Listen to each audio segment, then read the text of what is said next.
കാൽനട യാത്രക്കാരുടെ കഴുത്തിലെ മാല ബൈക്കിലെത്തി പൊട്ടിച്ചു കടന്നു കളഞ്ഞ സംഭവത്തിൽ 3 സംഘത്തെ കണ്ണവം പോലീസ് പിടികൂടി. കതിരൂർ സ്വദേശി ടി മുദസ്സിർ, മലപ്പുറം സ്വദേശി എ.ടി. ജാഫർ, പത്തനംതിട്ട സ്വദേശി മിഥുൻ മനോജ് എന്നിവരെയാണ് മണിക്കൂറുകൾക്കുള്ളിൽ കണ്ണവം പോലീസ് കോഴിക്കോട് വെച്ച് പിടികൂടിയത്. ശനിയാഴ്ച വൈകിട്ട് 4:30 കോളയാട് ടൗണിലായിരുന്നു കേസിനാസ്പദമായ സംഭവം.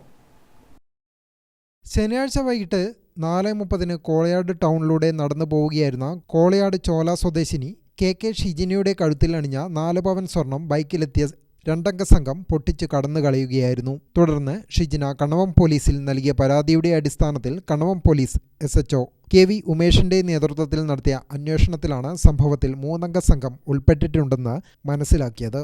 തുടർന്ന് നടത്തിയ പരിശോധനയിലാണ് ഞായറാഴ്ച പുലർച്ചെ 2:40 കേസിനാസ്പദമായ പ്രതികളെ കോഴിക്കോട് വെച്ച് മണിക്കൂറുകൾക്കുള്ളിൽ പിടികൂടിയത്.